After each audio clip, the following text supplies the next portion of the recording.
പ്രിയപ്പെട്ടവരെ, കാശ്മീർ പഹൽഗാം കൂട്ടക്കൊല നടന്നിട്ട് ഒരാഴ്ച പിന്നിടുകയാണ്.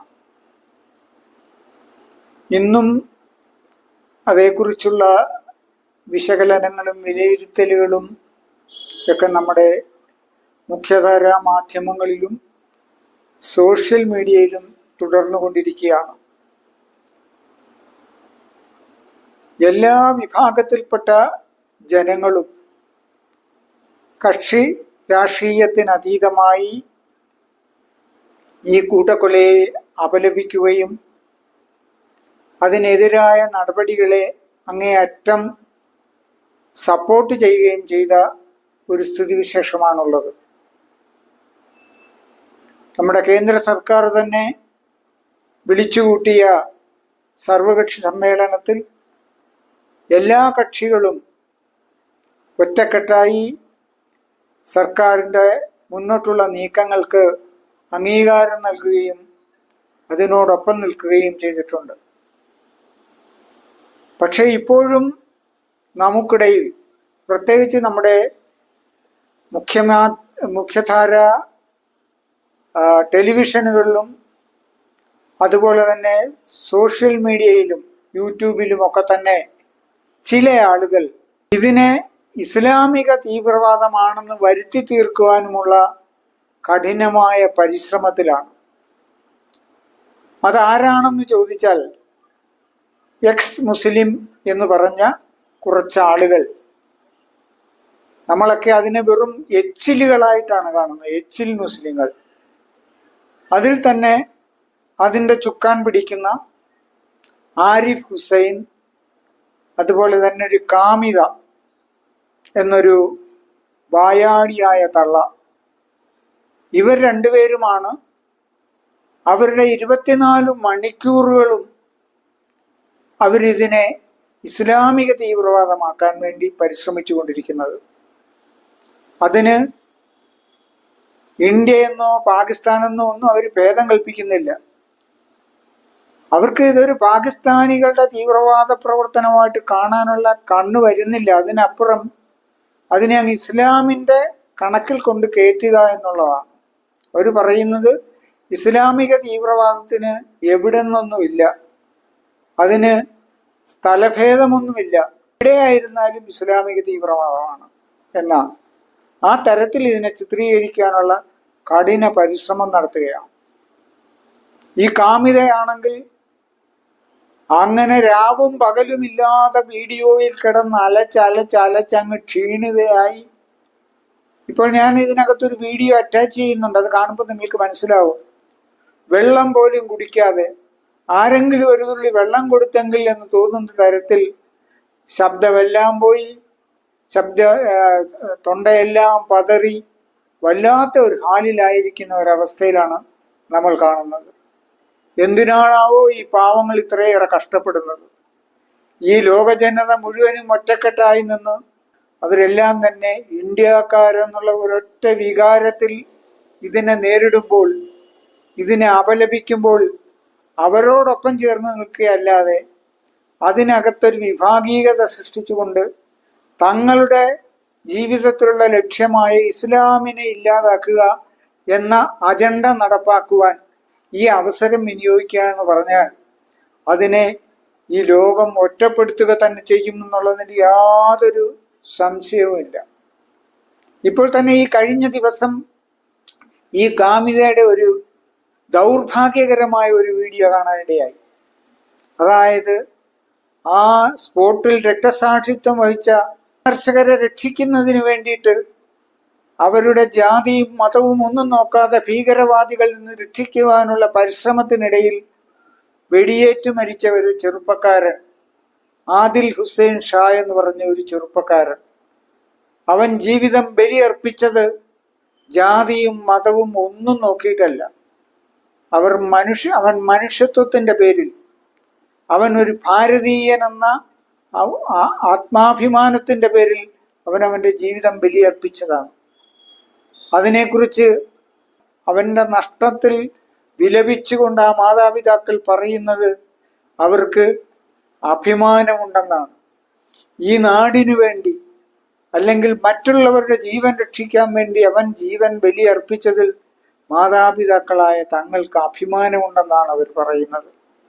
ഈ കഴിഞ്ഞ ദിവസം ഏഷ്യാനെറ്റിന്റെ റിപ്പോർട്ടറോട് പോലും ആ പിതാവ് സംസാരിക്കുന്നത് നമ്മൾ കേട്ടതാണ്. അവിടെ ഉണ്ടായ സംഭവം, ആ ഭീകരവാദികൾ ഈ യാത്രക്കാരെ വെടിവെക്കുവാൻ തയ്യാറായപ്പോൾ അവരിൽ നിന്ന് തോക്ക് തട്ടിമാറ്റിയാണ് മറ്റൊരു ഭീകരന്റെ വെടിയേറ്റുവിന് മരിക്കേണ്ടി വന്നത്. ആ സന്ദർഭം ആ പിതാവ് ആ ടെലിവിഷൻ റിപ്പോർട്ടറോട് വിശദീകരിക്കുന്നുണ്ട്. എത്ര കൃത്യമായിട്ടാണ് അദ്ദേഹം കാര്യങ്ങൾ പറയുന്നത്. അതിനെയാണ് ഒരു കള്ളക്കഥയാണെന്ന് ഈ ജാമിത തന്റെ വീഡിയോയിൽ വരുത്തി തീർക്കാൻ ശ്രമിച്ചിട്ടുള്ളത്. അതൊരു കെട്ടുകഥയാണെന്നാണ് അവൾ സമർത്ഥിക്കുന്നത്. എത്ര ഖേദകരമാണ് ഇത്തരത്തിലുള്ള ദ്രോഹികളുടെ പ്രവർത്തനങ്ങളെന്ന് നമ്മൾ മനസ്സിലാക്കണം. സത്യത്തിൽ കഴിഞ്ഞൊരു വീഡിയോയിൽ ഞാൻ പറഞ്ഞതുപോലെ ജനങ്ങളുടെ നേരെ, നിരപരാധികളുടെ നേരെ തോക്കിലൂടെ വെടിയുണ്ട വിടുന്നില്ല എന്നുള്ളത് മാത്രമേ ഉള്ളൂ. അതിനേക്കാൾ ഭീകരമായ വാക്കുകൾ ഉപയോഗിച്ചാണ് മനുഷ്യരുടെ തലച്ചോറ് തകർക്കുന്നത്, മനുഷ്യന്റെ ചിന്തകളെ വഴിതെറ്റിക്കുന്നത് ഈ ദ്രോഹികൾ എന്ന് പറയാതിരിക്കാൻ വയ്യ. അത് ഈ കാമിതയും ഈ ആരിഫ് ഹുസൈനുമാണ് അതിന് മുന്നിട്ട് നിൽക്കുന്നത്. അവരുടെ ആ വാക്കുകൾ സൂചിപ്പിക്കുന്നത് എത്രത്തോളം മോശമാണ് എന്ന് നമ്മൾ മനസ്സിലാക്കണം. മുഖ്യധാരാ മാധ്യമമായ ജനം TV, ജനങ്ങൾ അതിനെ മലൻ TV എന്നാണ് വിളിക്കുന്നത്. ആ ചാനൽ പ്രവർത്തിക്കുന്നത് തന്നെ ഇസ്ലാമിക വിദ്വേഷം പരത്താൻ വേണ്ടി മാത്രമാണ്, ഇസ്ലാമിനെ അവഹേളിക്കുവാൻ വേണ്ടി മാത്രമാണ്. വേറെ ഒരു പരിപാടിയും കാര്യമായി ആ ചാനലിനകത്ത് സാധാരണ കാണാറേയില്ല. അതിൽ ചർച്ചയ്ക്ക് പങ്കെടുക്കുന്നത് കുറെ തീവ്രവാദികൾ, അത് മുസ്ലിങ്ങളുണ്ട്, സംഘികളുണ്ട്, ക്രിസംഘികളുണ്ട്. ഈ വിഭാഗത്തിൽ പെടുന്നവരല്ലാതെ സാംസ്കാരികമായി ഉയർന്നു ചിന്തിക്കുന്ന ഒരു മതേതര സ്വഭാവത്തിൽ സംസാരിക്കുന്ന ഒരാളെ പോലും അതിനകത്ത് ഒരു ചർച്ചയിലും നമ്മൾ കാണാറില്ല. ആ ചർച്ചയുടെ കുറെ ഭാഗങ്ങൾ ഞാൻ നിങ്ങളുടെ ശ്രദ്ധയിൽപ്പെടുത്തുകയാണ്. കേരളത്തിൽ നിങ്ങൾ ഭരിച്ച കാലം അത്രയും ഇപ്പോഴും തീവ്രവാദം ഇത്രയും വളർന്നുകൊണ്ടിരിക്കുന്നത്, ഇടതനും വലതനും മാറി മാറി കേരളം ഭരിച്ചു മുട്ടിച്ചത് മുസ്ലിം തീവ്രവാദത്തെ പരിപോഷിപ്പിക്കുന്നതിന് വേണ്ടിയാണ് എന്ന് ജനങ്ങൾ തിരിച്ചറിഞ്ഞു. അതുകൊണ്ടാണ് ഇന്ന് കോൺഗ്രസ് ഈ രാജ്യത്ത് അനിക്സ്പ്രേയുടെ പരസ്യം പോലെ മാറിയത്. മല്ലികാർജുൻ ഖാർഗെ ഉൾപ്പെടെയുള്ള കോൺഗ്രസിന്റെ സമുന്നത നേതാക്കന്മാർ എത്രയോ തവണ ഈ കഴിഞ്ഞ മണിക്കൂറുകൾക്കിടയിൽ പറഞ്ഞിട്ടുള്ളത് മൈനറായിട്ടുള്ള വളരെ വളരെ സങ്കുചിതമായിട്ടുള്ള രാഷ്ട്രീയ ലാഭത്തിന് ഈ അവസരത്തിൽ ദുരുപയോഗം ചെയ്യുന്നത് സത്യം പറഞ്ഞ പരിഹാസ്യമാണ്. വിദേശ തീവ്രവാദികളെ കണ്ടെത്തി അവരുടെ തീവ്രവാദികൾ എന്ന സന്ദേശം പറഞ്ഞിട്ടില്ല. പാകിസ്ഥാൻ തീവ്രവാദികളെ 1500 വർഷങ്ങൾക്ക് മുമ്പുള്ള അറേബ്യയിൽ ജീവിച്ചിരുന്ന ഗോത്രവർഗക്കാരുടെ സ്വഭാവത്തിന്റെ പിന്തുടർച്ചയാണ് ഈ തീവ്രവാദം. കോൺഗ്രസിന്റെ അല്ലെങ്കിൽ ഇന്ത്യയുടെ പ്രധാനമന്ത്രി പദം അലങ്കരിച്ചിരുന്നവർ പോലും അത്തരത്തിലുള്ള വിദ്വേഷത്തിനും വിഭാഗീയതയ്ക്കും വശംവദരായി അതിന് ജീവൻ ബലിയർപ്പിക്കേണ്ടി വന്നിട്ടുള്ള ഒരു രാജ്യമാണ് നമ്മുടെ. നമ്മുടെ ഒരു ലോകത്തിലെ ഏറ്റവും വലിയ ജനാധിപത്യ രാജ്യമാണ്. നമ്മൾ ഒരു ഭീകരതയെ ഒരു മതവുമായി കൂട്ടിച്ചേർക്കുന്നതിനേക്കാൾ ഉപരി അതിന്റെ പിന്നിൽ പ്രവർത്തിച്ചവരെ കണ്ടെത്തി അതിന് തക്കതായ ശിക്ഷ നൽകാനുള്ള നടപടികളാണ് ആദ്യം സ്വീകരിക്കേണ്ടത്. അപ്പോഴും ഇതിനകത്ത് ഇടപെട്ട ആളുകളുടെ മതം പറയാൻ നിങ്ങൾ എന്തിനാണ് ഭയക്കുന്നത്? ഈ ഭീകരാക്രമണത്തിന് മതമില്ലേ? മതം ചോദിച്ച് കലിമ പറയാൻ ആവശ്യപ്പെട്ട് മുസ്ലിങ്ങൾ നീങ്ങി നിൽക്കാൻ പറഞ്ഞ് നിക്കറൂരി ലിംഗാഗ്ര ചർമ്മം ഛേദിച്ചിട്ടുണ്ടോ എന്ന് ഉറപ്പുവരുത്തി കൊല ചെയ്ത ഈ ഭീകരാക്രമണത്തിന് മതമുണ്ട് എന്ന് പറയാൻ നിങ്ങൾ ആരെയാണ് ഭയക്കുന്നത്? അതിനുള്ളിൽ ഏതെങ്കിലും ഒരു പ്രതിപക്ഷ പാർട്ടിയെയോ ജനാധിപത്യ പാർട്ടിയോ മതേതരത്വത്തിൽ വിശ്വസിക്കുന്ന പാർട്ടിയെയോ അതിന്റെ നേതാക്കന്മാരെയോ കുറ്റപ്പെടുത്തുകയല്ല നമുക്ക് പോകേണ്ടത്. നമുക്ക് നമ്മുടെ രാജ്യം ഒറ്റക്കെട്ടായി നിന്നുകൊണ്ട് നമ്മുടെ മതേതരത്വത്തെ, നമ്മുടെ ജനാധിപത്യത്തെ, നമ്മുടെ രാജ്യത്തെ സംരക്ഷിക്കാനുള്ള സമീപനമല്ലേ സ്വീകരിക്കേണ്ടത്. അവിടെയാണ് തീവ്രവാദികൾ എന്ന് തന്നെ അഡ്രസ് ചെയ്യേണ്ടത്. അതെന്തുകൊണ്ടാവുന്നില്ല? ഈ പാകിസ്ഥാൻ സ്പോൺസേഡ് തീവ്രവാദികളെ, ഈ TRF ഈ സംഘടനയിൽപ്പെട്ടവരെ കണ്ടെത്തി തക്കതായ ശിക്ഷ കൊടുക്കണം. അതൊക്കെ കൊടുക്കും. അതിനൊക്കെ പ്രാപ്തിയുള്ള ഒരു പാളത്തിൽ പോയി വെച്ചു കഴിഞ്ഞാലും ആ മാളം, അതുപോലെ അവരുടെ മട, അവരുടെ ആ സാമ്രാജ്യം ഒക്കെ തകർക്കാനുള്ള കെൽപ്പ് ഒരു നിമിഷം. ഡോക്ടർ ആരിഫ് ഹുസൈൻ, യെസ്, താങ്കൾ കൈപൊക്കി പറയും പെട്ടെന്ന്. അല്ല, എനിക്ക് ഇവിടെ ചോദിക്കാനുള്ളത്, ഈ തീവ്രവാദത്തിനെ എതിർക്കും ഇതിനെ ഫൈറ്റ് ചെയ്യുന്നൊക്കെ ഇവിടെ പറയുന്നു. ഇതിനെ പാക് തീവ്രവാദം വിളിക്കുന്ന എന്തിനാ പാക് തീവ്രവാദം ഇല്ലെന്ന പാക് തീവ്രവാദം ആരൊക്കെ പാകിസ്ഥാനിയാണോ ഇന്ത്യക്കാരാണോ അതല്ലേ ഏതെല്ലാം തരത്തിൽ ഇന്ത്യക്കാരാണോ ഇതിന്റെ വസ്തുതകൾ മുസ്ലിം ബോധ്യപ്പെടുത്താൻ തീവ്രവാദം എന്ന് ശ്രമിച്ചാലും പറയാൻ ഇവർക്ക് അതൊന്നും കഴിയാതെ പോകുന്നു. അംഗീകരിക്കുവാൻ ഇവർ തയ്യാറല്ല. അവിടെയാണ് നമ്മൾ ഇവരോട് കാരണം ശക്തമായ ചില അവരുടെ ചോദ്യങ്ങൾ ജീവിത ലക്ഷ്യം എന്ന് അവരെ പറയുന്നത് ചോദിച്ചത് മുസ്ലിം ആണോ അറിയാൻ വേണ്ടിയിട്ടാണ്. ഇസ്ലാം മതത്തെ അവഹേളിക്കുക, ഇസ്ലാമിനെ ഒറ്റപ്പെടുത്തുക. പിന്നെ നിങ്ങൾ പറയുന്നത് പക്ഷെ ഈ ജന്തുക്കൾ ഇപ്പോഴും മുതലെടുക്കുന്നു എന്നൊക്കെ എന്ത് നടക്കുന്ന പേര് ആ മതത്തിന്റേതാണെന്ന് മനസ്സിലാക്കണം. പോലും ഈ പറയുന്ന സാധനം ഇവിടെ വേണ്ടിയിട്ടില്ല.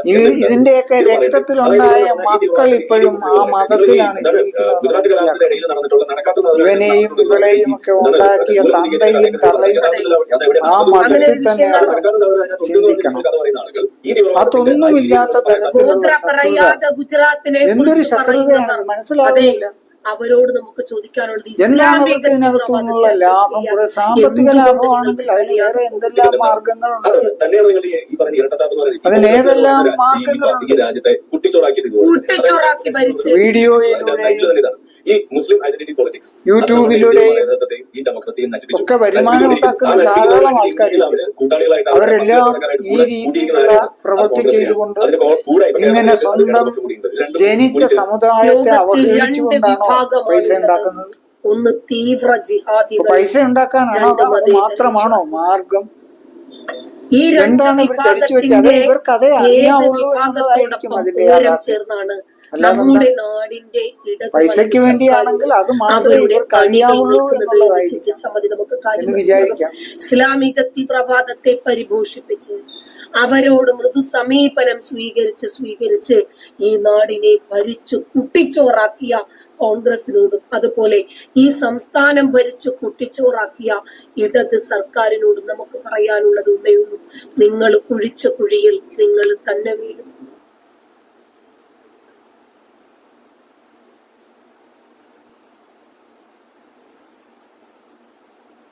ഈ ആരിഫ് ഹുസൈന്റെ ഈ നെറികെട്ട രീതിക്കെതിരെ ഇന്ന് പ്രിയപ്പെട്ട ഡോക്ടർ അനിൽ മുഹമ്മദ് തന്റെ അനിൽ ടോക്ക് എന്ന യൂട്യൂബ് ചാനലിൽ ഒരു വീഡിയോ ഇട്ടിട്ടുണ്ട്. ഈ ജന്തുവിനെ കുറിച്ചാണത്, ഈ ആരിഫ് ഹുസൈനെ കുറിച്ച്. മേലനങ്ങാതെ തിന്നാൻ പച്ചക്കള്ളൻ പറയുന്നവൻ എന്നാണ് അദ്ദേഹത്തിന്റെ ആ വീഡിയോയുടെ പേര്, ടൈറ്റിൽ കൊടുത്തിരിക്കുന്നത്. എത്ര ഭംഗിയായിട്ടാണ് അദ്ദേഹം അതിൽ പറഞ്ഞിരിക്കുന്നത്. കാരണം അത്ര കണ്ട് നികൃഷ്ടമായ പ്രവൃത്തിയാണ് ഇവൻ ചെയ്യുന്നത്. ഇവൻ എവിടെയും സമർത്ഥിക്കുക എന്നുള്ളത് ഒരൊറ്റ ലക്ഷ്യം മാത്രമേ ഉള്ളൂ. ഇതെല്ലാം ഇസ്ലാമിന്റെ തലയിൽ കൊണ്ട് കെട്ടിവെക്കുക. അതിനവൻ കുറെ പദപ്രയോഗങ്ങളും കണ്ടുപിടിച്ചിട്ടുണ്ട്. കഴിഞ്ഞ ദിവസം ഒരു വീഡിയോയിൽ രാഹുൽ ഈശ്വർ ഈ ആരിഫ് ഹുസൈൻ ഒരു ക്ലാസ് എടുക്കുന്നത് കണ്ടു. അതായത് സുഡാപ്പികൾ എന്നല്ല പറയേണ്ടത്, ഇവൻ സുഡാപ്പി എന്നാണ് ഈ ആരിഫ് ഹുസൈൻ കൂടെ പറയുന്നത്. മുസ്ലിങ്ങളിൽ ഇവൻ ഉദ്ദേശിക്കുന്ന ആളുകളെ വിളിക്കുന്നത് സുഡാപ്പികൾ എന്നാണ്. അപ്പോൾ ഈ രാഹുൽ ഈശ്വർ പറഞ്ഞു കൊടുക്കുന്നത് സുഡാപ്പികളല്ലത്, ഇസ്ലാമിസ്റ്റുകളാണ്. ഇസ്ലാമീങ്ങളും ഇസ്ലാമിസ്റ്റുകളുമുണ്ട്. അപ്പൊ ഇസ്ലാമീങ്ങളിൽ കുറെ തീവ്ര സ്വഭാവം വെച്ച് പുലർത്തുന്നവരെ നമ്മൾ ഇസ്ലാമിസ്റ്റുകൾ എന്നാ വിളിക്കുന്നത്. അതുകൊണ്ട് നിങ്ങൾ സുഡാപ്പികൾ എന്ന് വിളിക്കുന്നത് ശരിയല്ല എന്ന് ഒരു ക്ലാസ് കൊടുക്കുന്നതായിട്ട് കണ്ടു. അതുപോലെ തന്നെ ഹൈന്ദവരിൽ തീവ്ര ഹിന്ദുത്വമുള്ള ആളുകളെ ഹിന്ദുത്വവാദികളെന്നുമാണ് വിളിക്കുന്നതെന്ന് പറഞ്ഞു കൊടുക്കുന്നുണ്ട്. അപ്പൊ ഈ തരത്തിൽ ഒരു കാര്യങ്ങളും അറിയാതെ കേവലം ആരോ പറഞ്ഞു കൊടുത്ത കുറെ കാര്യങ്ങൾ, ഇസ്ലാമിൽ ഇല്ലാത്ത കാര്യങ്ങൾ, ഖുറാനിൽ ഇല്ലാത്ത കാര്യങ്ങൾ എവിടുന്നൊക്കെയോ പഠിച്ചു വെച്ചുകൊണ്ട് അതങ്ങ് കാണുന്നിടത്തും കേൾക്കുന്നിടത്തും സമർത്ഥിക്കുക എന്നുള്ളതാണ് ഈ ആരിഫ് ഹുസൈന്റെ ഒരേ ഒരു തൊഴിൽ. എന്നാൽ എത്രയോ വേദികളിൽ, എത്രയോ സന്ദർഭങ്ങളിൽ ഇസ്ലാമിൽ നിന്നുള്ള പണ്ഡിതന്മാരായ മൗലവിമാരും മറ്റും ഇതിനെ എതിരെ ഖണ്ഡിച്ചുകൊണ്ട് ഇവനോട് സംസാരിച്ചിട്ടുണ്ട്, ഇവന് തിരുത്തി കൊടുത്തിട്ടുണ്ട്. പക്ഷെ ആ മാറ്റം ഒന്നും ഒരിക്കലും അവൻ അംഗീകരിക്കാൻ തയ്യാറല്ല. അവൻ എവിടെ തുടങ്ങിയോ അവിടെ തന്നെയാണ് ഇപ്പോഴും നിൽക്കുന്നത്. ആ വിവരക്കേടിൽ തന്നെ മുറുകെ പിടിച്ചുകൊണ്ട് തന്നെയാണ് അവൻ പോകുന്നത്. ഇതിനെതിരെ നമ്മൾ ഗൗരവമായി നിൽക്കുക എന്നുള്ളത് മാത്രമാണ് ഒരേ ഒരു പോംവഴി. ചിന്തിക്കുന്നവർ, വിശ്വാസികൾ, അവരെല്ലാം തന്നെ ഇതിനെ ഒന്നടങ്കം എതിർക്കുകയും അതുപോലെ തന്നെ ഇവനെതിരെ ശക്തമായ നിയമ നടപടികൾ സ്വീകരിക്കുവാൻ കൂട്ടായി നിൽക്കുകയും വേണമെന്ന് മാത്രമാണ് എനിക്ക് അഭ്യർത്ഥിക്കുവാനുള്ളത്. ഞാൻ നോക്കിയിട്ട് ഇതിനെതിരെ പടവെട്ടാൻ സോഷ്യൽ മീഡിയയിലെങ്കിലും മുന്നിട്ട് നിൽക്കുന്നത് ആ ഷഫീന ബീവി മാത്രമാണ്. ആ സ്ത്രീയാണ് എവിടെയെങ്കിലുമൊക്കെ ഇറങ്ങിത്തിരിക്കുന്നതും ഇവന്മാർക്കെതിരെ അല്ലെ ഇവൾക്കെതിരെ, ഈ കാമിത എന്ന് പറയുന്ന ഈ വിവരം കെട്ടവൾക്കെതിരെയുള്ള തെളിവുകൾ ശേഖരിച്ച് രംഗത്ത് കൊണ്ടുവരുന്നത്. ആ ഷഫീന ബീവിയെ സപ്പോർട്ട് ചെയ്യുകയും മറ്റുള്ളവർ കൂടെ നിന്ന് ആവശ്യമായ ഒത്താശകൾ ചെയ്തു കൊടുക്കുകയാണ് ഇത്തരുണത്തിൽ ചെയ്യാനുള്ളത്. അതിൽ എല്ലാവരും ശ്രദ്ധിക്കണമെന്ന് അഭ്യർത്ഥിച്ചുകൊണ്ട് ഞാൻ ഈ വീഡിയോ ഇവിടെ അവസാനിപ്പിക്കുന്നു. നിങ്ങളുടെ എല്ലാം തുടർന്നും സഹകരണം പ്രതീക്ഷിച്ചുകൊണ്ട് നമസ്കാരം.